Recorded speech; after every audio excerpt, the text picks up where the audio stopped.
Welcome to MyLife, Chassidus Applied, episode 127. As Tisha nidche comes to a close this year because of Shabbos, the fast was suspended and pushed off till Sunday. So as this Sunday late afternoon comes to a close, I want to begin and also explaining why I did this broadcast, though some wondered whether you should do it on Tisha or not, but specifically because 25 years ago to the day, exactly around this time, a little later, the Rebbe came down to 770. Tisha B'Av was that year. Tavshin Nun Aleph would be the last time the Rebbe would speak to us on Tisha B'Av, Le'esato. The Rebbe would be with us, Begashmis, on Tisha B'Av. And it was at 8:35 in the evening that the Rebbe went into the shul and said a psyche on this Asara B'Av before MyLife, and then they daven MyLife, and afterwards, then the Rebbe gave $1 to everybody, and then they daven MyLife, and after MyLife, the Rebbe began to sing his father Rabbi Yitzchok's Nigan, the Simchas Torah Nigan. A rare occurrence, maybe the only time ever that the Rebbe spoke literally on the day of Tisha B'Av, in this case Asara B'Av. And of course, this came after Fabrengen, that was that Shabbos Chazain, which was the day before, and it all printed in Sefer HaSiches Tavshin Nun Aleph, a combination of the Sikh of Dvorim Shabbos Chazain, Tisha B'Av nidche, the Sunday Asara B'Av before MyLife, the one I just mentioned, and the next day again Yud Aleph B'Av after MyLife, the Rebbe spoke again. So we combined all the three Sikhs together. I had the merit to prepare the Sikh for Rebbe's Hagah and editing, and for publication, and I think it's most apropos to live with the times in the sense that, especially this being the message from the Rebbe, literally 25 years ago to the day, almost to the moment, that to look at this sikha will give us plenty of insight into what should be the lessons, as Chassidus Applied lessons and applied lessons to all of our lives as we are today, though 25 years have passed. Especially when the Rebbe would make such would honor and commemorate periods like that, 25 years, 50 years, 75 years, 100 years. So the Rebbe basically speaks there in the Sikha, you can look it up, it's Sefer HaSiches, I said Tavshin Nun Aleph, volume 2, page 721 and on. And the Rebbe's main thrust and the main theme of the Sikha is that it's all about the Geula. That when we're standing in special times that bring to the Geula. And that was the feeling in the air. I remember it like today, when the Rebbe spoke that Sikha in Tisha B'Av, Asara B'Av, which as I said was a rare, if not the only time ever that the Rebbe would do that it was very clear that the Rebbe was looking to find finally the Geula Mitzvah Shlema in Tisha B'Av. Now, as the Rebbe cites that Tisha B'Av in the afternoon, and the same applies when it's nidche to Sunday, as the Rebbe explains, is the time when we say Nachem. Nachem, as the Arizal explains, in Mincha of Tisha B'Av, this time right now, is because this is the time of Mashiach's birth. So we're literally in the moments of when Mashiach was born, as the Rebbe explains, Mazole Gever, his power dominates, and the Medrash explained, Yerushalmi and the Medrash explain that even though it was the throes of the abyss, the flames were at their highest, Tisha B'Av in the afternoon, and yet at the same moment, the Eibishter never does any destruction of its own. It's ultimately in order, Almanas, in order to give birth to the Geula, the birth of Mashiach. And the Rebbe elaborates on that and how that this period in time, especially on Tisha B'Av, is so conducive and so fitting for the Geula Mitzvah Shlema. And even Tisha B'Av itself, as he brings from the Psikta, will be the greatest simcha. There will be no simcha like the simcha of Tisha B'Av. Why? Because based on Chassidus concept, the Yeridat Tzerech Aliyah, that every descent is in order to reach a greater, higher ascent, and that every darkness is in order to reach a greater light. You have to say that the darkest of darkness, which is Tisha B'Av, it signifies the 5 tragic events that happened on that day. Above all, the destruction of the first temple, and the second temple is in order to bring even a greater Gilui and a greater revelation in the Beis HaMikdash HaShlishi. And this Sikha, the Rebbe talks about how we can help achieve that through the things that we do, getting ourselves in the mode of Geula thinking, and of course in action, seen by Mishpat Tipod v'Shaveh b'Tzdaka. So I would recommend everyone reading the Sikha, because especially now, the better Sikha to read, literally now, 25 years, we have a live gris, a live message from the Rebbe, relevant to exactly the same kfiyas as it is today. And I'm sure when you look into the Sikhi, you'll find many lessons and many even hints. The Rebbe compares the 9 and 10 to Erev Yom Kippur and Yom Kippur, which is also 9 and 10. And Kol ha'echel b'tshi, the Gemara says, is considered as, those that eat this on the 9th of Tishrei, it's considered as if they fasted and they ate on Chi v'asiri. So the same thing is here, that the same thing with the Tisha B'Av this year, of course, Shabbos, that it's also a form of ishapcha. And the Sikha, as I said, there's many, many different points, which I don't want to go through all of them. Just wanted to make that key bottom line point, which of course is most relevant to us today, in the context that we all have our collective Tisha B'Av, we all have our mini Tisha B'Av, our microcosm, that any type of negative event, negative experience in life, we have to see as being a manifestation of Tisha B'Av, the disconnect, the dissonance, the disconnect that happened when the temple was destroyed. But to know that it's not a destruction as an end in itself, it's a destruction that leads to a greater revelation. And when we behave that way, we act in that fashion, we are actually part of creating that revelation. And we have the promise from the Rebbe, and we have the promises from the Rebbe and from all the Rabbeim and from the Torah itself, that we are at a time where we are at the threshold of the Geula, and just a matter of seeing it through the last final steps of doing what we have to do and not being deceived by the darkness. Obviously, we have to do everything in a halachic way, but as we go from Tisha B'Av into Asar B'Av, and then that leads into the 15th of Av, as the Rebbe explains, the full moon, Loi Hoi Yom Tevim Yisroel Ki Chamisha B'Asar B'Av Ki Yom HaKippurim, which is an interesting equation that Rizal explains, because Tisha B'Av, because Chamisha Asar B'Av comes after the diminishment of the moon, of Malchus, the Yered Niflois, Yered Ployim, as the Rebbe brings, the Rebbe Rashab brings from the Rebbe Rashab Eter, in the Maimed Nachemu Eter, that it descended in an awesome fashion, in a negative way. So therefore the Aliyah that comes afterward, the moon, which refers to Malchus, which refers to the Yisroel, Damon, and Mein and Levon, the Jewish people are compared to, and they count by the moon, that the moon will also go through a tremendous Aliyah, and that's why the 15th of Av is such a great Yom Tov. So we're in this juncture where we are experience the darkest, but from the darkness comes the birth of Mashiach himself. And it's our job is to do our part in both learning about it, because when we're aware of what it is, we can prepare ourselves, and acting in a way as if you would be acting if Mashiach was here. How would you behave in your personal life? One person to another, a person and God. So it's very clear that if that the Gula was here, there's a certain way that we would behave that demonstrates that we are living in Geulah times. So as much as we're capable of doing that, as the Alter Rebbe said when he was asked the question, he talks about all these lofty ideas, but bottom line, can we really achieve them all? So he gave the pasuk V'asiresi leva Evan. It says in the prophecy that I will remove the heart of stone, and I will give you a heart of flesh. So he asked the question, why a heart? Why not say V'asiresi mecha Evan? I'll remove your mind of stone. Our minds can also be blocked. And I'll give you a mind of flesh. So the Alter Rebbe said, because the mind is up to us. The lev, you cannot feel Eid Milvade, at least not in the full sense of the word. You can try to, but with the mind is in our control. We can imagine. We can dream. That's a unique gift given to the human race. We can hope. Tikva. And we do hope, as we say in the davening and the prayers. Tikva Seinu, our prayer, our hope. And that's why we have the capacity to hope, to dream, to aspire to something that is greater than what we have right now. Our minds can go there. And when the mind does what it has to do, ultimately will open up that Hashem will give us the right heart to be able to also feel it. So this means learning about it. This means concentrating on it. This means imagining if the Gula were to come right now, what it would look like. What would your life look like? What would the street look like? What would the world look like? What would the community look like? And then acting accordingly. There was once that Tzemach Tzedek, there's a story that Tzemach Tzedek was heard some older Chassidim after the Stalkus of the Alter Rebbe saying, what's coming time? What could we do?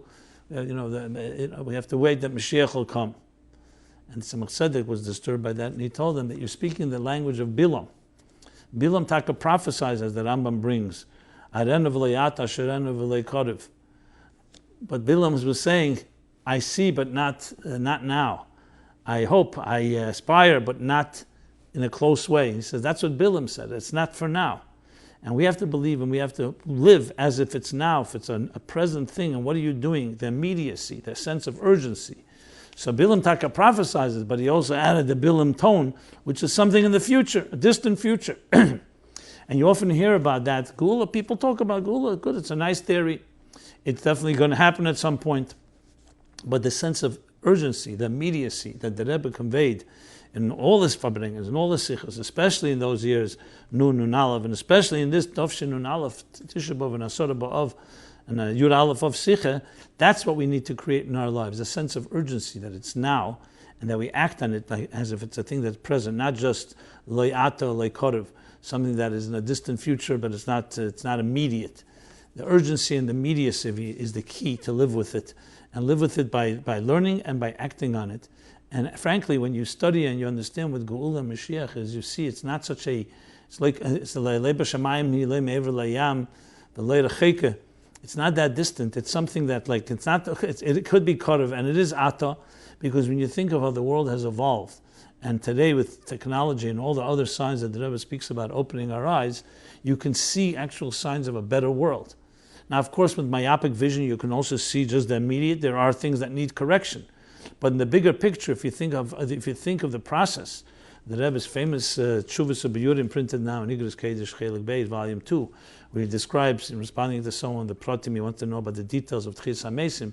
It's an amazing introduction that the Rebbe wrote, and I cited it a number of times, how the world is continuously evolving to a better place. So even though there may be bumps and twists and turns, but overall it's going to a better place. And that makes sense because the zichuch, the refinement that we achieve through millions and billions of mitzvahs that have been done by our ancestors until this day, had to have an impact. And the Chassidus gives the example. What's the impact? Yichud ze nidche, the Alter Rebbe says in Tanya, that when you do a mitzvah, the yichud, the unification, the connection that you make is forever. That impact is there. But like beneath the surface, the mashal and chassidus is like a hidden treasure, a etzer, that munach b'kufsa, that every good deed you do releases an energy, but it's like inside of a chest, and we need to only open the key, and we have the key, as the Rebbe says, just to open the chest. So then it's like an eruption of energies that have built up accumulatively. So all the building blocks are there, and you just need that last final spark, that last final touch to transform things. But this requires focus, it requires concentration, it requires a concerted effort, because living in this world is very easy just to get caught up in our routines and our habits. And Elam Kiminogineg, one day goes by, the next day goes by, without having that type of sense and feeling. And what better time right now, Tisha B'Av, or Asara B'Av, Tisha B'Av Nidche, literally as we come to the close of this fast day, this sad day, that it should be Yehovchi Yamel L'Sasan L'Simcha L'Meidim Tevim, should be Zeichet to the Geula, 25 years, as the Rebbe said then, and it was very clear that it was in the air. We have to do our small part. This is the time Mazali gave it, when Mashiach's energy, Mashiach's power is manifests and affects each of us. The nitzutz Mashiach, the spark of Mashiach inside each of us, to do what we can to bring the Geula. I hope that Chassidus Applied, and this program is part of that effort.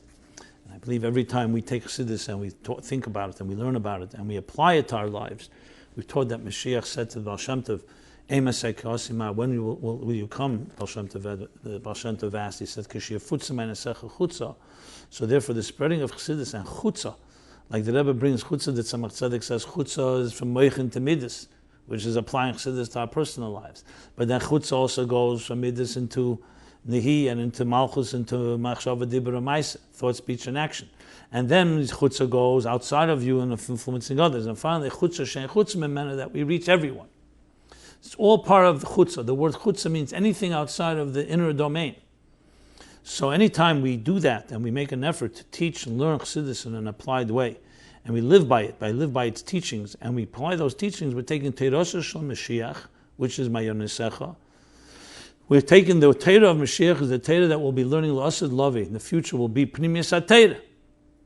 And we are applying it to our lives now. What better way than to prepare the ground and to introduce and usher in the Geula itself.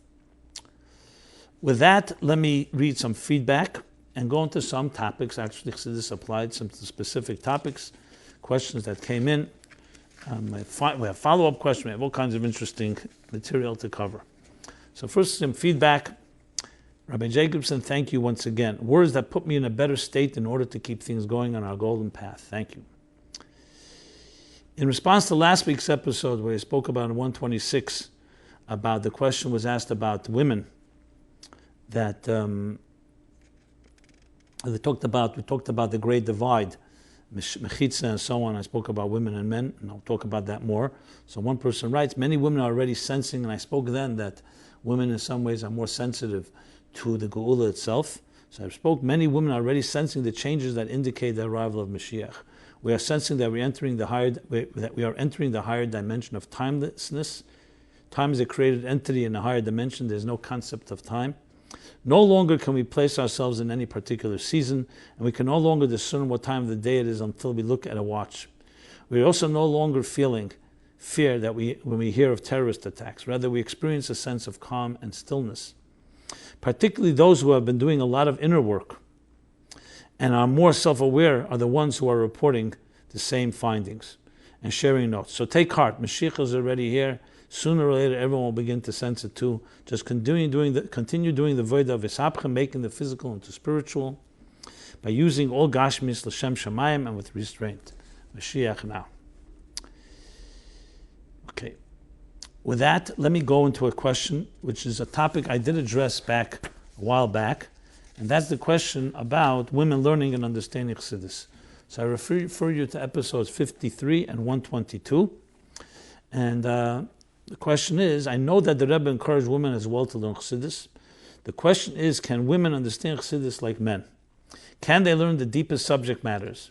Is there a difference in how men and women can and should learn Chassidus? So I believe I spoke then, and I'll say it again, that it's very clear that we talk about women, that they may be absolved of mitzvah shazman groma, but when it talks about what Chassidus discusses, and therefore the learning about mitzvahs that are not negated to them in action. However, when it comes to Chassidus talks about in the words of the Sefer HaChinuch as an introduction that there's the Sheish Ore Mikla, there's the 6 mitzvahs tmidiyes, which is constant mitzvahs, not time-bound, that are relevant to women just as men. This includes faith, amunah, includes ahavas Hashem, yiras Hashem, and so on. So these mitzvahs, which is the essence of what Chassidus talks about, is therefore relevant to women and men equally. And the Rebbe encouraged time and again that women should learn Chassidus and learn it in the best as they can, just like men. The question being, can they understand it?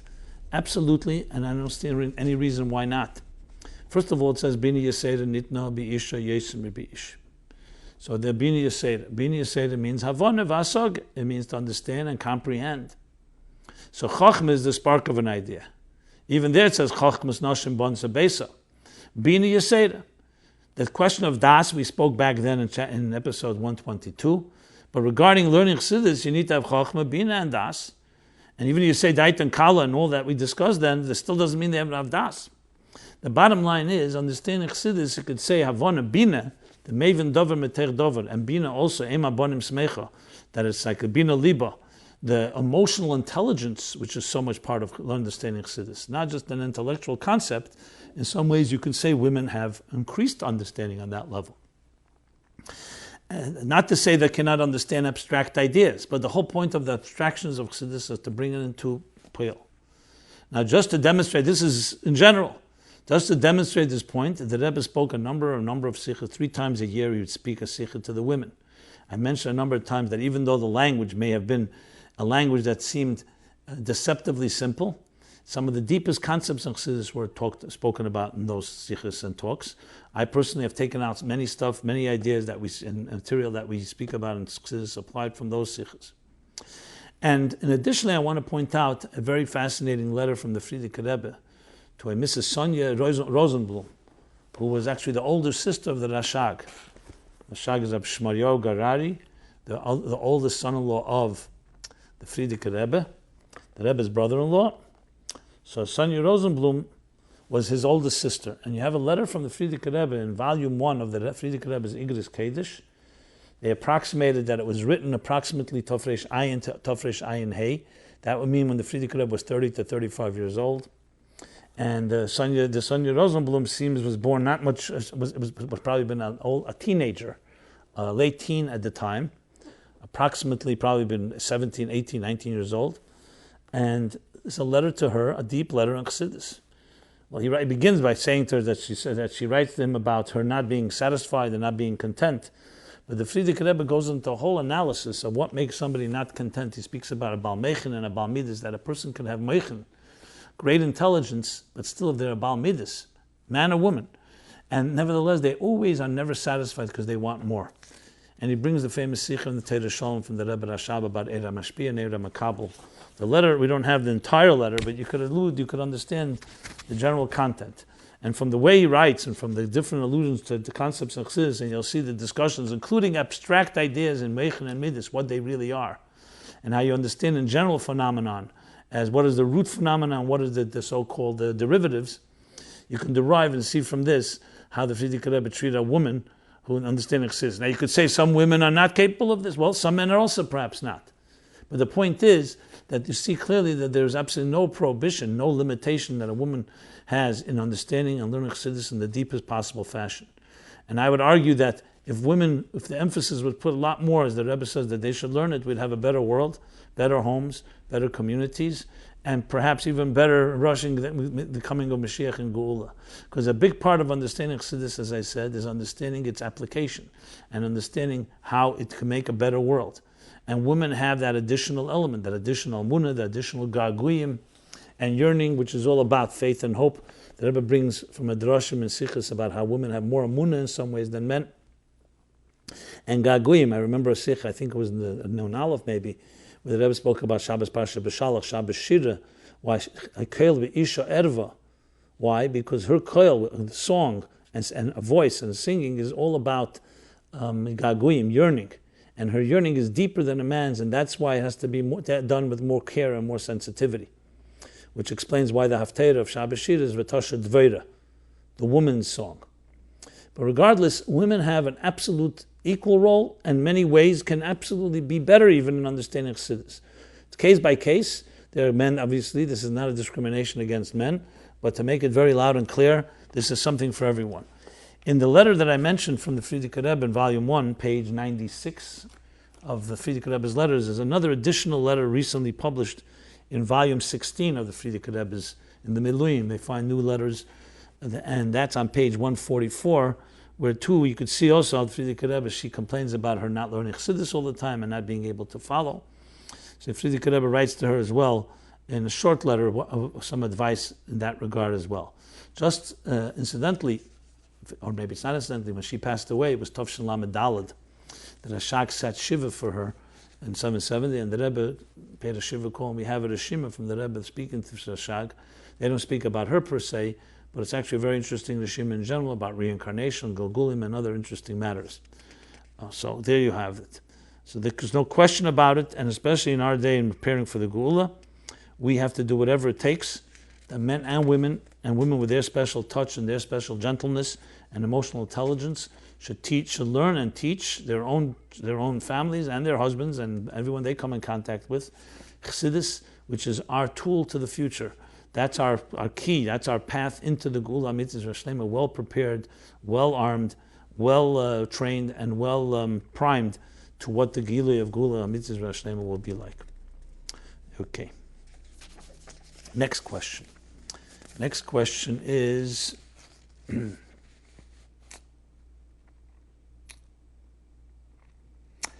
being that we are, the Churban Beis Hamikdash happened as a result of Sinas Chinam, which is not a pleasant topic to talk about, but nevertheless, since the question came in, let's address the issue of Lashon Hara.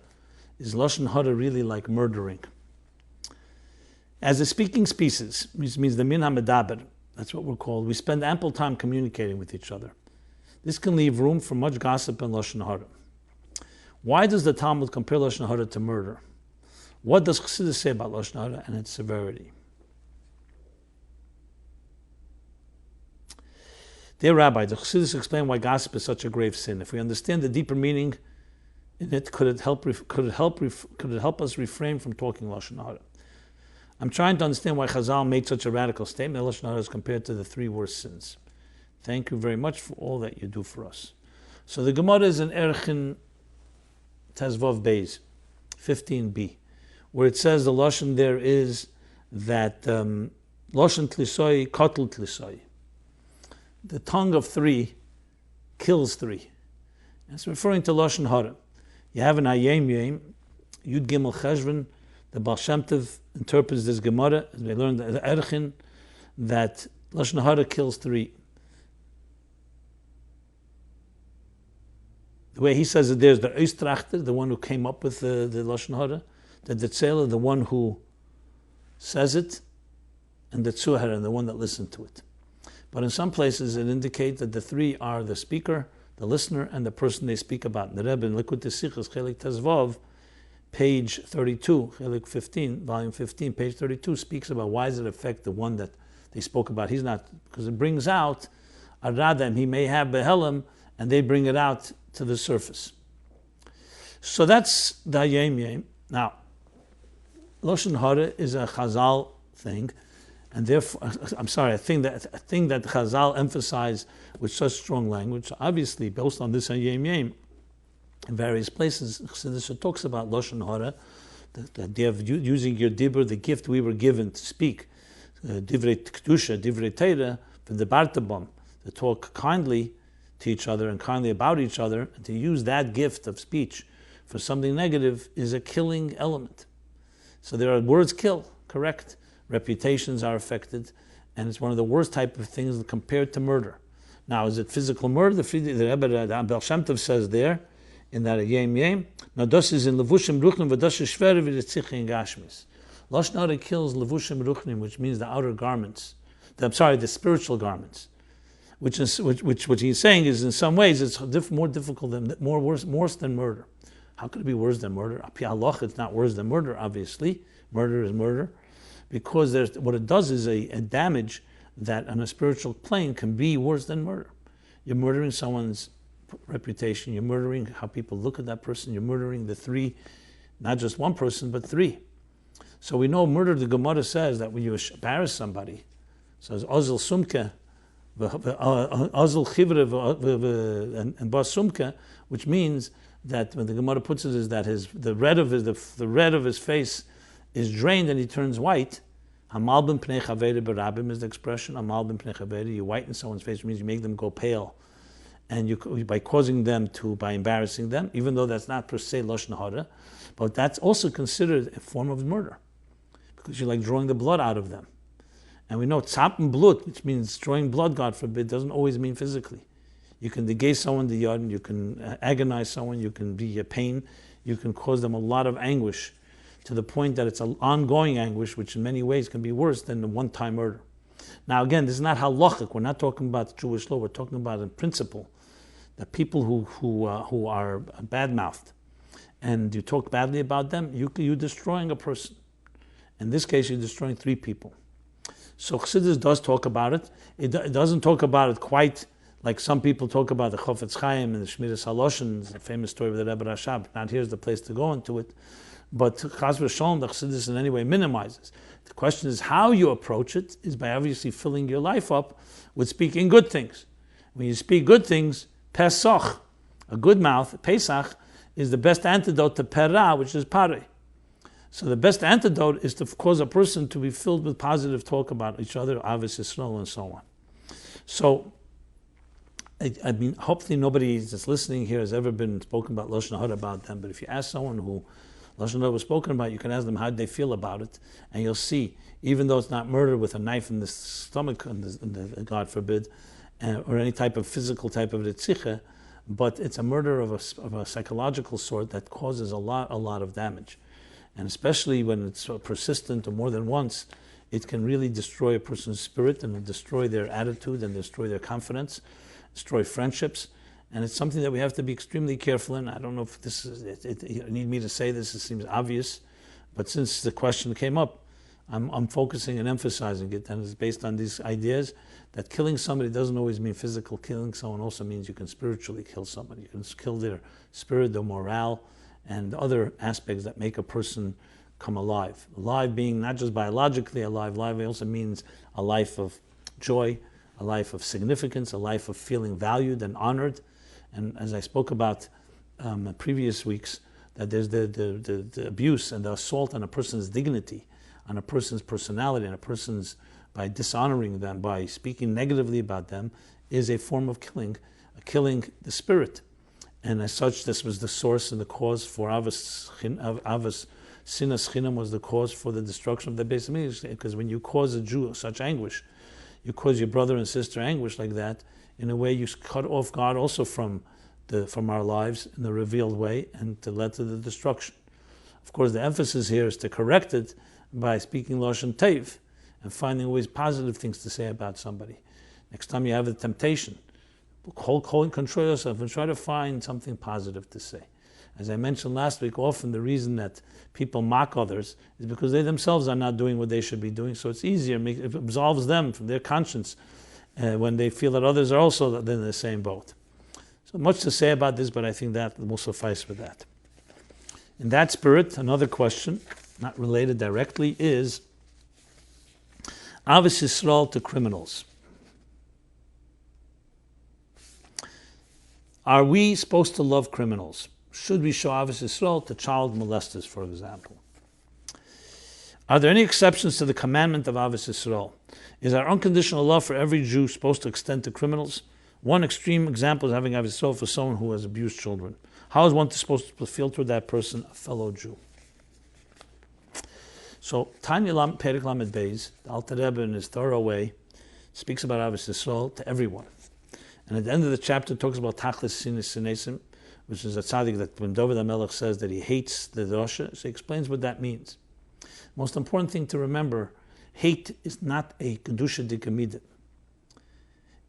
When it talks about in Perek Yud in chapter 10 of Tanya, that a tzaddik gomer hates ra, it doesn't mean people, he means evil. There's no such thing as an evil person. Because yitamu chatoim v'lo chotim, may their sins be erased, but not the sinners. Because God created every human being, b'tselem Elokim, in the divine image. Definitely Yisrael, in the divine image. The fact that on the outside, or even affects them a little deeper on the inside, they behave like a criminal, they may deserve to be in prison or deserve some other form of retribution for what they've done, this doesn't ever take away their neshama. Neshama shenasati b'taherihi, the soul you've given me is pure, is said by every Jew. So when we see someone that has stooped to become a criminal, just like we say, you don't rejoice in the fall of your enemy, even if it's a true enemy. We cry. Maybe that person deserves what they deserve, but we don't sit and celebrate. What we do is we cry for the soul, for the neshama that has fallen so deeply into such a golus, that the only thing that's possible is to keep the person in some form of situation that they can't hurt anybody. So we cry for them. We cry for their souls, while we have to do what the Torah says, v'shavto ha'eda v'yitzilu ha'eda. As the Rebbe emphasizes from the Gemara, judge the nation, judge the community, v'yitzilu, because the whole purpose is to save them. Even if you need to dispense some form of punishment, that too is also a form of cleansing and a form of healing. But when you see someone that needs healing, you see that they need to, let's say, draw blood to pull out a splinter. You don't celebrate you have to draw blood. You do what you have to do. It's also part of the salvation, part of the healing. So therefore, the answer is ahavas yisroel to everyone, yes. But it takes on different shapes and forms. If somebody who has done something wrong to another, to say I have ahavas yisroel and ignore that they did the wrong, that's not ahavas yisroel. Ahavas yisroel is to do whatever you can to encourage that person to do tshuva, to make amends, and to do what's necessary, to correct. Ahavas yisroel then can just become very enabling and causing sin. Ahavas yisroel, we can't do anything. We have to love everyone. That's ridiculous. Ahavas yisroel dictates that you want that person's soul, even if it's your own child, that person's soul to rise to the occasion and rise up and do what it has to do. So ahavas yisroel takes on different shapes and forms. That's what it comes down to. So even, God forbid, yes, I don't even want to repeat, abusers and so on, who are literally murderers as well, murderers of the soul in many ways. So of course the temptation is it makes your blood boil and you want to kill them, who then wring their neck after what they, to hurt in some way an innocent, defenseless, vulnerable child. Worst crimes possible that causes not one-time damage, but long-term. But at the end of the day, what you want to do is, yes, take out that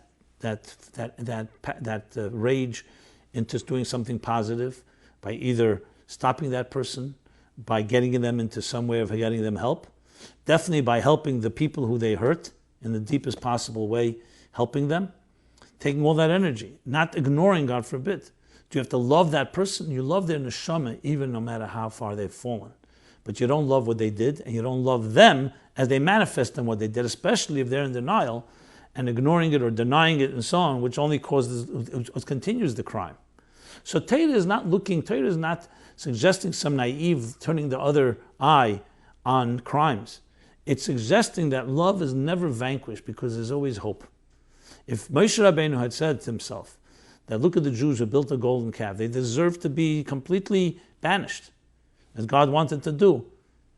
They still deserve their punishment, but he went up and said, but they're your people. Forgive them. They will be accountable, but forgive them because there is a neshama in there somewhere. And that's what Yom Kippur is, the holiest day in the year. And as a matter of fact, this month of Aryeh, which is the Mazel of Aryeh, as I discussed last week, is the month of Aryeh gives birth to what? To the Rosh Hashanah, as the Shalosh says, Aryeh is Rosh Hashanah, El Rosh Hashanah, Yom Kippur, Shana Rabbah. So Yom Kippur is born, including El Rosh Hashanah, which lead to Yom Kippur, born out of because Moshe Rabbeinu will come down from the mountain Rosh Chodesh, go back up, and finally get forgiveness for the Chet HaEgel. So that's in a collective sense and also in an individual sense we learn. So love is always there. And love is the force that we use to transform everything in life. But sometimes it takes on the shape of Kvudah Shebechesed and sometimes Chesed Shebechesed.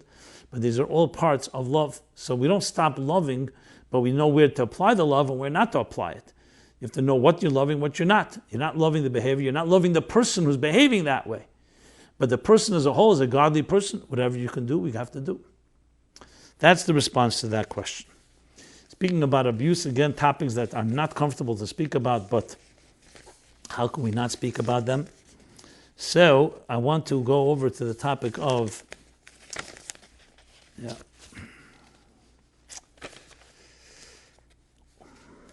child abuse. Can we embarrass abusers, which I spoke about in episode 55 and 56. Healing from abuse, which I spoke about in episodes 57 and 103. So see this as a continuation and complementation of those other episodes. I'm not going to cover it all. I'm just going to cover what was written here.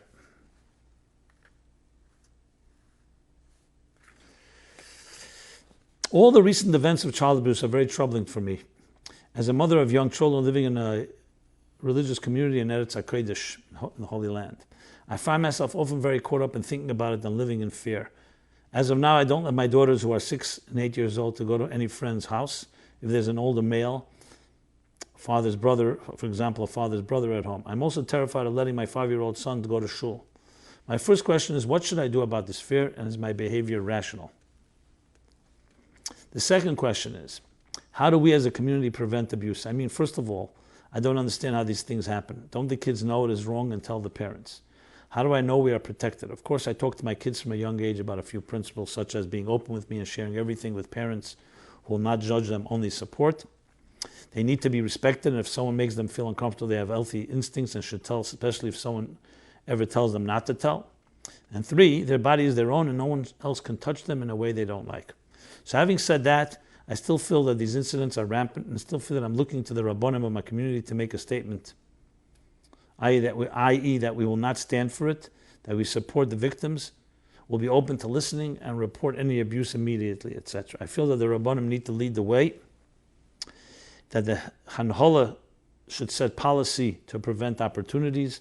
They should talk to parents about what is being done and talk to children about safety in some way. I know there are tools out there in Israel and organizations that help. A rather longer letter, so I'll just sum up the rest of it. So in short, what can we parents expect Rabbanim and the whole of Chabad, Meisdis, and general Meisdis do?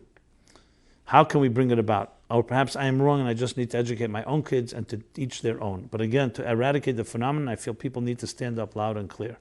And how can I rest aside my fears and know that my children are safe?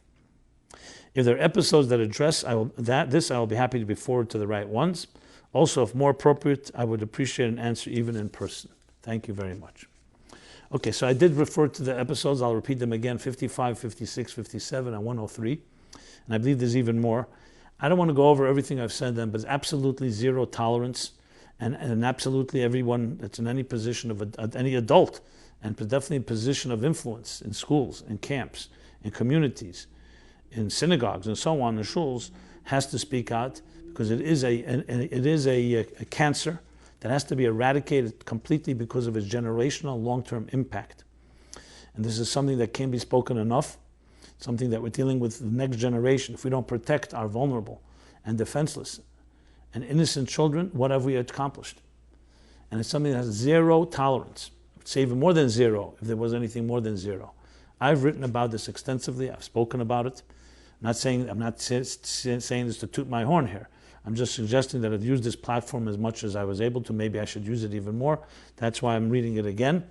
But those episodes speak about it elaborately. What you can do, yes, anything you can do with your own children, definitely, and I discussed that back then. Talking to professionals, children have a different mentality than we think they have, and it's not always that we can just tell them, they get terrified, they're easily intimidated, they have a different distorted, their minds can be distorted by an abuser, by a groomer, by a predator. And of course, including also doing all the pressure we can put on our faculties, on our rabbanim, our teachers, and all those in a position that oversee and care for our children. So I have nothing more to say except that those adamant words. I mean, I have a lot more to say, but I mean to say I can't say it in stronger terms, and let's just leave it at that. Now, regarding your personal situation, case by case, you should definitely speak to people you trust. If you want to reach out to me, I'll be happy to advise, but best is always people that know you, know your children, and you don't want to be overcome by fear. That's definitely not a way to live. Fear does not work because fear, on the contrary, creates your children also will have fear. And fear is not a good tool in this case. You want to have strength. You want to have confidence. You want to show your children an example of what it means to be healthy and strong. And yes, there are in life people who are unfortunately unhealthy, and it's not an excuse. People who are weak, people who take advantage, people who are predators, and they minimize it in their own way. And this is something we have to fight in our own personal homes and environments, but not with fear, with strength and confidence, and with a belief and trust in Hashem that when we do our part, He will help protect our children.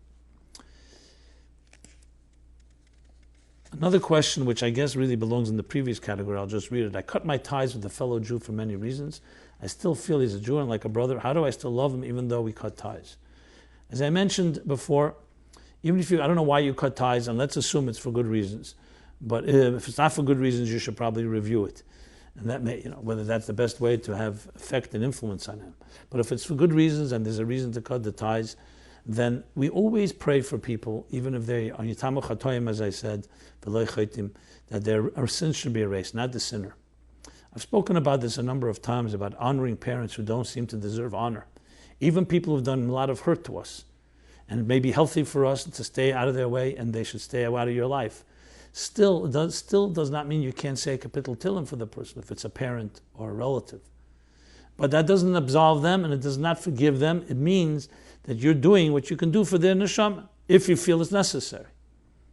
Again, it's case by case, but these are two separate things. It doesn't have to be either or. You either hate somebody or you love them. You can love someone from a distance. You can love someone in many different ways.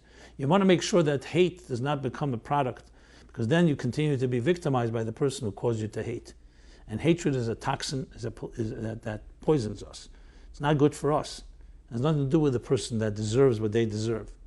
Besides, of course, what he says in Tanya, in the Geras HaKedesh Simcha Chafeil, on Koyes, a person who gets angry, to remember that even though the person who did the crime will get what they deserve, al re'eh b'chirosei, due to the evil of his choice, But something that had to happen, happened.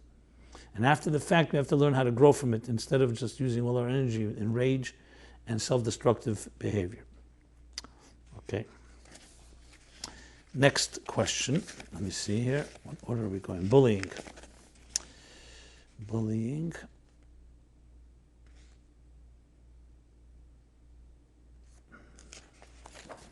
I'm a shliach in yeshiva. There are times when a boch in yeshiva is being harassed by other bochrim. Sometimes I feel that if I make it a case by telling the bochrim who usually harass him to pick themselves higher and to realize that he's less mature than they are, and it's childish to harass them. So in other words, I don't want to make him into a case by doing that. That's what the person suggests. My question is, although this method works, in the long run, this bochrim may lose from the fact that I made him into a case. But on the other hand, is in being harassed any better? Well, here too I spoke about this in episode 8 more at length, and it's a big issue, bullying. It's hurt a lot of people long term. People carry this secret deep inside them even as they grow into adults. So this goes back into the category of, in the general field of what we've been discussing, Lashon Hara, malbim, shame, even abuse. So bullying may not be sexual abuse or physical abuse, but it's a form of abuse. It's an assault on the psyche and dignity of a human being. And if anything, Tisha B'Av teaches us that that's the gravest of all crimes. Because as he says in the Baal Shem Tov says, abroad Yem and 7, you can't have ahavas Hashem if you don't have ahavas yisroel. Because ahavti eschem amar Hashem. And oyev masha ov oyev. You have to love the one that, if you want to love God, you have to love what He loves, and He loves the Jewish people. He loves human beings. The gravest of sin is to hurt somebody. So, bottom line is this: we must inculcate into our children, at home, in school, in every possible way, that human beings are created in Hashem's likeness, Tselem Elokim. And it's not just an abuse of another person; you're abusing yourself. You're abusing the dignity of God Himself when somebody is hurt. I spoke about it back then in episode 8, and I say it again. It goes back to all forms of abuse, and bullying is one of them. It has to, if a teacher sees it, another student sees it, absolutely report it. And wise people will know how to do it. You don't have to. There's a third option. You don't have to turn that person into a case. There are ways you call in the people who are the bullying. There's usually 1 or 2 people who are ringleaders, and you make it in all uncertain terms. Tell them firstly what they're doing, hurting somebody. And not because that someone mastered anything, because you don't want them to go ahead and then go laugh at the person again, and you make it clear. There'll be consequences. It's not zero tolerance. On any level. You know, they had this concept of the shattered window theory in New York and other cities, where they introduced the concept, the commissioner of police, Bratton, whoever it was, that if you get rid of small crime, you get rid of bigger crime. Bigger crimes like predators, sexual predators, and abuse. I don't want to measure bigger. Bullying can be plenty of a crime by itself. But if you have zero tolerance, it will avoid bigger things. There has to be an environment in our places, our holy places, our schools, our homes, our shuls, our Jewish community centers, wherever we are, our camps, where children are especially, it has to be sacred. Taras Mishpacha is more than just mikveh. Taras Mishpacha is a sacred family life. So that I was talking about, that's at home. But all these environments have to be zero tolerance. And we have to eradicate mikol v'kol completely any form of assault on the dignity of another person. I remember when we were in school and I was a child, we had in our class someone that stuttered, and he was made fun of. And maybe I may have been guilty as well at some point. But it bothers me till this day how cruel children could be. You know, you make fun, you think it's just a game. Same thing we did sometimes with teachers. And it's really an unbelievable crime, because these things leave scars and wounds that last for a long time. If someone had called us in, someone we respected, and spoke to us like a mensch. Again, I don't remember myself doing it, to be very honest. I think I try to avoid it. I actually was nice to some people who were sometimes bullied. Thank God I was not bullied myself, but I don't think I was a bully. But there were people, and remember in our class, we didn't even know by names, they were called in by someone that spoke with a certain authority and firmness and explained. It could have made a difference. There's no question about it. And then you use discipline you use even the deterrence necessary to eradicate it. So that's what I have to say. I mean, there's no real, if you see something, you say to answer the question you're asking, you see a bocher, I don't think you have to make him a case. I think you have to call over one of the people who is doing it and speak to him very off the record. Say, nobody knows what I'm speaking to you. The bocher that you are harassing does not know, but I think it's something that I want to talk to you about. We have to stand up when we see such an assault. And again, to personalize Tisha B'Av is the assault on Malchus. Malchus is dignity. I gave a class about this last Wednesday night. I have a Wednesday night class which you can also see at meaningfullife.com. That when you have everything except dignity. Dignity is Malchus. You can have Chachma Bina Das, Chesed Gvura Teferes Netzach Heid Yisod, a Muslim in every possible way. But when you don't have dignity, you don't have self-confidence, honor, respect. And that's the biggest tikkun that we need today, because that's the thing that brought the Churban Beis HaMikdash. So that was the thing that will bring back the Geula, the Beis HaMikdash HaShlishi. Okay.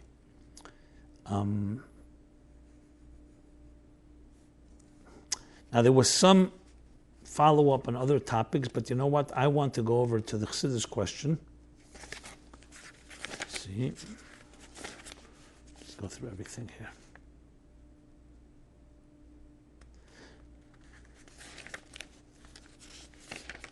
Yeah, the Chassidus Question. So last week the question was about Zman being a nivra, the Zman being a creation, as the Maggid says it, and as the Alter Rebbe, the Mittler Rebbe, and Siddur Shara Krishma cites it.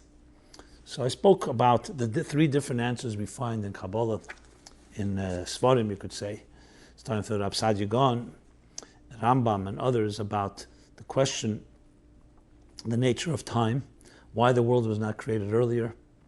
And I explained it, and you can go back to last week's episode to hear the details. But as a follow-up, I got a number of questions. And the anatomy of time according to Chassidus. What is the relationship between time and beyond time? So it's somewhat of a complicated discussion, but I'll try to distill it based on the Maimorim in Chassidus. One person writes that they've been learning some Vov. They got into the inyan of Zman and Seder Zmanim. Can you clarify? He said that some people say that in Samach Vov the mocker of Zman is an Eir and perhaps Etzem Eir, but not an Atzmos. But which of the three levels of Eir is the source of Zman, the source of time according to Samach Vov, which discusses the three levels in Eir and the Spheres, that the way they're encompassed in the source, the way they're outside of the source but they're not yet in Kalim, and then how they manifest in time of containers.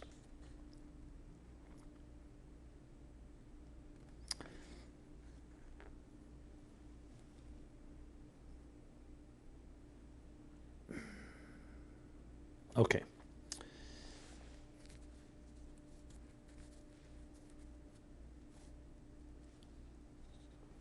So, to begin where I left off last week, let's begin with the following. It's really an understanding of the relationship between God and existence. The structure of existence, as we know it, consists of time and space. Space is where things occupy space. Time is the relationship between past, present, and future. However, time and space, since they were created by God, so they originate somewhere. They didn't just poof out of nowhere. The question is, what are they in the context of Seder Shtalshlus? And really, can time and space as we know it, the world as we know it, connect to the divine, which is beyond time and space? Because it seems like something that's beyond time and space has no relationship with something, has nothing in common with things that are in time and space. So the truth is, in Shulchan Aruch of the Alter Rebbe, he actually brings up this question. In Madura Basra, Siman Aleph, Siv Ches, he talks about Tikkun Chatzos, and asks the question. He has the question there, why is it, since they all are being mamshech hamshachas from and higher levels, why is it that in each place we have a different time when we do Tikkun Chatzos, according to the time in that particular hemisphere, in that time zone? And the same thing is with Krishma. Because Lamaila, it's higher than Zman. If it's higher than Zman, so why by some people it's Shabbos? There are other places they're doing Beferish Malacha then. But Shabbos is reflecting on Hamshacha that's higher than that is beyond malach. You're not allowed to do malach. So how is it possible in one place of the world it's Shabbos, one place it's not? So he answers, in brief terms, he answers, the words he says is that Zamshach is Mamayla, Mamayla Mizman, but then it comes down in each place according to its time zone. That's what he says. Now the Tzemach Tzedek, and some people ask the question, Tzemach Tzedek asked the question, this is a Maimon, let me refer it to you. It's printed in Maimori Admur Azak in Tovkuf Samach Tes, page Reish Pei Aleph, 281. It's actually a beer from the Tzemach Tzedek to Maimed Sidkes Perzene from the year Tovkuf Samach Tes. And the Tzemach Tzedek brings right away the Shulchan Aruch of the Alter Rebbe, and he says, V'tzarech iyin, imu l'mayla megeder azman im kein eich shayach vayishbez b'yem hashvi. If it's higher than time, so how is it possible you say vayishbez that God rested on the 8th, on the 7th day? It's higher than time. The 6th day, the 5th day, they're all one thing. V'gam kein im kein l'mayla tomed u Shabbos u Pesach v'gam chel v'eich yitochen zeh. According to that, then it's always Shabbos and Pesach and also weekday all the time. How is that possible? So Tzemach Tzedek goes on to explain what from the Tshuvas HaRashba, Siman Tes, that when it says different expressions that we find in Psukim, in Tehillim and so on, V'atahu v'shneisecha lo yitamu, that meaning that God's years never end. You use words that seem to imply that God is forever. So he says, how could you say words like that? God is beyond forever. He's not bound to time, not beyond even the word nidche to say he's forever is already in the context of time. So he says, it's only shivris ha'ezen. You only say that, the shavris ha'ezen, whatever we can say. No, you can't, since we don't understand really something beyond time altogether, so the only way to really understand it is by saying something saying it's eternal, the eternal God. But the truth is even eternal is not fitting. Tzemach Tzedek goes on and explains Chassidus a deeper explanation, where he actually says that you don't need to rely on the Rashba's statement is true, but there's a deeper explanation, and he explains this is the key to understanding in general Achdus Hashem. Time as we know it is past, present, and future. Space, as I said, is Milo Mata. But they both signify something that beyond physical time and space, there's spiritual time and space. We call it conceptual time and space. Conceptual space is Milo Mata, meaning something is higher, something is lower. So higher or lower doesn't necessarily mean physically, it means spiritually. Something could be of a higher quality, qualitatively higher. Then, what is man in conceptual time? Conceptual time is gedima ve'ichur, the relationship between two things. So in the physical world, a father, for example, is always before a child. That's how it is. Parents come before their children. They're always older than their children. But what about an av and tulda, let's say an ovis malachas? You say, Arboim ovis malachas, there are 40 main categories, 40 minus 1, 39 main categories of work. And then you say that's ovis, main. Then there's subcategories, tuldas. Those tuldas also come afterwards in time? No. Tulda means an outgrowth. This one precedes that. This rule precedes that rule. So the concept of Kedima ve'ichur and Ma'ala Mata means that in the sphere is higher than Biyah, which we'll get to in Atzilus. There's the concept of what's called Seder Zmanim. Seder Zmanim means it's not actually time as we know a time as in before and after, but it's actually time in the context of conceptual Kedima ve'ichur. Chachma and Bina were both emanated equal time, same time. But Chachma is the root of Bina. So there's the space of the spheres, each one occupies space. Chachma has its definition, Bina has its definition, Das has its definition. And then there's the relationship with each other, the interrelationship, which is the time, what precedes which. So Chachma precedes Bina, just like Meichen precedes Midas, not in physical time. So what do we have now? The physical time is rooted in so-called conceptual time. What's the purpose of knowing that? Because even though God, who's beyond it all, could have just created physical time, but he wanted us to have a relationship with the divine. So he manifests, just like we say, the Adam Elyon. God is, God forbid, he's not Adam v'leimara Adam. You can't compare, you can't define God in any form of structure. Yet he manifested in a form of structure. Like the Alter Rebbe brings in Tanya, a number of places, that even though, like the Rambam says, Hu hadeyev, Hu amadu, Hu yadeyev, Hu yadua. And the Maral says, what do you mean, God is beyond us? That according to the Mekabolim, the way the Eidos are Nislabish in Kalim, then you could say das. You could apply das and chesed to the Eibishter, the way he manifests in those faculties and those attributes. And those attributes are connected with the divine, but the divine is definitely beyond all those attributes. The same thing with time. Time, as we know, is physical time, but the physical time relates to the spiritual, conceptual time. But the question then is, how high does it go? How far can we go? Where does it ever meet to something that's completely beyond time? So here Chassidus explains, and the Tzemach Tzedek says, that the idea goes like this. The Alter Rebbe is saying that there's a place that's completely beyond time. And yet there's no difference between Shabbos and Chayil and Sham Pesach and so on. But that's not in the realm of our reality. When we talk about God creating the world, He created the world with spheres. So we say, Vayishbez b'yom hashvi, you talk about Malchus. So Malchus is a divine sphere. That divine sphere, when it evolves, is the Chol Zman b'mkeimei. So in the United States, when in our time zone here in New York or wherever it may be, Shabbos begins a certain time, Tikkun Chatzos is a certain time, Zman Krishma is a certain time. In yisroel, it's a different time. Because that's already coming down, that energy of Malchus is coming down in each place. But it's not completely from beyond time into time. There's an in-between stage. Beyond time first manifests in a place that is conceptual, spiritual time, and spiritual time in turn evolves into physical time.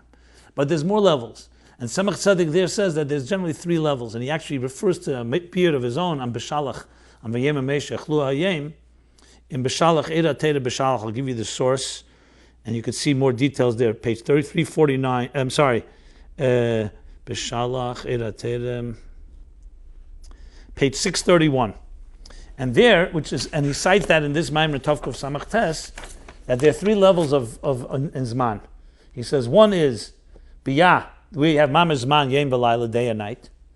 Beis Natzilis is L'mayla Mahazman. But there you could still say Kodim Mesacher because you're talking Seder Zman, you're talking about Kedima V'Icher, conceptual time and space. And there's a Chesed Gvura. And then you have B'chinas Keser, and for sure Eid Ein Sof, with completely, you can't even say Kedim Mesacher. Because it's all equal there. Ho Yohev V'Yeh, past, present, and future. But you still say that there's something connected to time, even on the 3rd level. You just say they're all one. And he explains it there. And Samar Vav, Vayechulu, takes it further. One of the questions referred to that takes it further. And there he says that the Ratzon to create the existence includes a desire that he estimates, Shir Atzmei B'Keich, he estimates what is going to be allocated. And this Shir Atzmei B'Keich is B'lifnei HaTzimtzum, the Esser Spheres Sagnuzis. He allocates the spheres that will ultimately become the spheres that will bring existence into being. That's the Keich HaGvul. And actually the Tzemach Tzedek also, and there Tzemach Tzedek also brings the Keich HaGvul as being the Sherish of Zman. So really Sherish of Zman is the Esser Spheres Sagnuzis, the 10 hidden spheres. But they're so abstract there that you can't even talk about them in any tangible way. So then comes the Kav, which is of course Milo Mata, creates hierarchy, but also creates Kedima V'ichur. So there's the level in Keser where you have the Ratzon has it what he calls Moti V'loi Moti. V'loi Moti, he says, is a movement, but it's so subtle that you can't really call it even Kedima V'ichur. You can't call it before and after. It's just a movement in the source itself. That in turn evolves, he says, into Rotze V'shuv, which is an actual movement where the energy, the divine energy, is outside of its source, so it's yearning to get into the source, and returning. And that is the beginning, that is the root of Zman as we know it. So bottom line is the desire to create creates a whole series of events. Moti v'lei moti, moti means to extend and to return. But it's not like a Rotze V'shuv, because Rotze V'shuv is a very dominant, it's a very subtle movement, like God. But God himself is even beyond desire, even beyond desiring the world, as he says in Samar Vav. He has to desire to desire. So there's no movement at all when you talk about an etzem. And that's where the Ratzon of mitzvahs comes from, which is the Pnimis HaRatzon. That's why it can come and permeate time and space. But the energy, even the desire to create existence, the desire to create time and space, cannot transform time and space because it's the root of time and space, as he explains in Vayechulu and the Maimer afterwards there. So he says there So that. Of course, there are more details there, but that's the point. In Imre Bina, which is the source of many of these ideas, Shara Krishma Perek Lamed Zayin and on, chapter 37 and on, discusses it as well. And I might as well give a few more sources, since we're on the topic already. Actually, the first source, besides the Madura Basa of Shulchan Aruch, is the Maimer called Shema Yisroel, Tovkuf Samach Vav, 5566, which is at page 59 and page 88. Actually, this Maimer, interestingly, was said, upon the birth of Rabbi Baruch Shalom, the oldest child of, the Rabbi Baruch Shalom, the son of the Tzemach Tzedek, who would be the great-grandfather of the Rebbe. There's the beer, I mentioned the beer in Tovkuf Samach Tes. There's Tzidkas Perzenev, the Mittler Rebbe, where he elaborates on the same point of the Shulchan Aruch in Teres Chaim B'Shalach 349b and on. There's the Sidrim Dach, I already mentioned that, Lahavin Pashas Shoshena Shal Krisma 75d and on. Imre Bin I just mentioned. And there's Sefer Achkira from the Tzemach Tzedek 32a and on, and 111b and on, which I discussed last week. Also in Derech Mitzvah Mitzvahs Hamonos Alakus, chapter 11. The Eretei B'Shalach I mentioned. Eretei Shabbos Shuvah, page 1521. And look at the Sichas, there's a letter from the Rebbe that talks about this as well, volume 10, page 176, 177. Volume 16, page 98, in an interesting footnote. And volume 17, page 59 and 60. And finally, volume 22, a bracha the Rebbe gave in Tav Shemem, which I also had the schus to prepare to the Bochum that went to Buenos Aires and Caracas. Page 222 in volume 22 in Likutei Sichos, where he talks about this idea in very interesting way about how Torah is beyond time altogether. That's why Torah is equal everywhere. Tefillah, there's tefillahs we say different times based on the seasons. And then there's this issues like the Tikkun Chatzos and Krishma and so on, which is some type of in-between, because it comes from a place that's higher than time, but in each place, in each time, it flows into that point in time. So bottom line is what we have here is a formula for Achdus Hashem of how we connect the different segments in time to their higher evolved states in conceptual time, to Moti V'lei Moti, all the way to the Ratzon, the desire to create time, and all the way, of course, to that which is beyond time altogether. Because when you talk about Atzmos, then you're talking about something that's completely, not even eternal. So bottom line is what he says in Tzemach Tzedek and Tovkuf Samach Tes. You don't need to have the Rashba to explain why the word Shanesachel Lo Yitamu and other expressions, because when you say something, Yem Shekol Yarach, for example, we use words like Bli Gvul, Adei Ad. Why are we using these words when God is completely beyond time? Because there's no other way to explain. We want to explain that in time, you can experience also something which is infinite time. So that still levels in Seder Shtalshlus in a way. Then there comes a point where you don't even use the word time altogether because there is no such thing as time. In that sense, time as a creation goes all the way to the highest levels because they all are part of this picture as explained in these Maimorim. In Imre Bina, it goes into it, that even Esespheres Agnuzis you can apply the concept, which is in a way the Keser Kloli, or the Keser Kloli is Ak, but the Keser Lifnei Atzimtzum is like the Ein Sof, that sheer that God is estimated, and with that He created the potential and the beginnings of what would later become time and space. Later again, conceptually. Okay. With that said, let's do the 3 essays, MyLife essays. The first one's Perfectly Imperfect by Fegi Shway, age 33, Brooklyn, New York. How many of us have attempted to accomplish something great only to go up after a short while? How often do we find ourselves feeling worthless, full of despair, and unmotivated? Oftentimes, this comes from the all or nothing mindset of perfectionism. By applying the teachings that of Chassidus, that each small victory is precious, and that we don't need to wait for perfection to start acting, we persevere and can achieve great things. And basically goes into analysis of this all or nothing mindset, and how Tanya upends that entire approach. That we're not tzaddikim, the Beinani. Noticing each small victory. Very practical and beautiful essay done. And even if it's imperfect, do it anyway. And practical application of all of this in prayer, in character development, in learning, in addiction, in depression, and despair, interactions with others, and how we teach our children. So this is a real applied Chassidus, and it speaks for itself. You could see these essays by subscribing to our weekly newsletter. So we send out every week a newsletter with different thoughts and ideas, and the new essays posted, as well as a meaningfullife.com/MyLife. /essays hyphen 2016. Okay, that is essay number 1. The next essay is Unity by Tzipora Elberg, age 28, and Mora Fegi winner, teacher in Brooklyn, New York.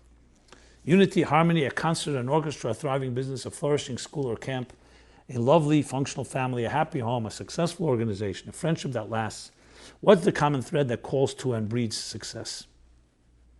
And goes into understanding, based on Chassidus, the idea of unity versus confusion and fragmentation and schisms. Using Basiligani as a mimer, using Hacholzu and other ways. It's a short but powerful essay that really translates the unity of Chassidus into our times and how it translates into the harmony that is required in each person's life. Okay. Finally, essay number 3 for this week, True Love. Basia Feldman, age 21, Harvard Extension, Brighton, Massachusetts. What is true love really? How can we implement a Torah-inspired love that does not reflect some of the unhealthy, romantic, or crass material that bombards us everywhere we turn?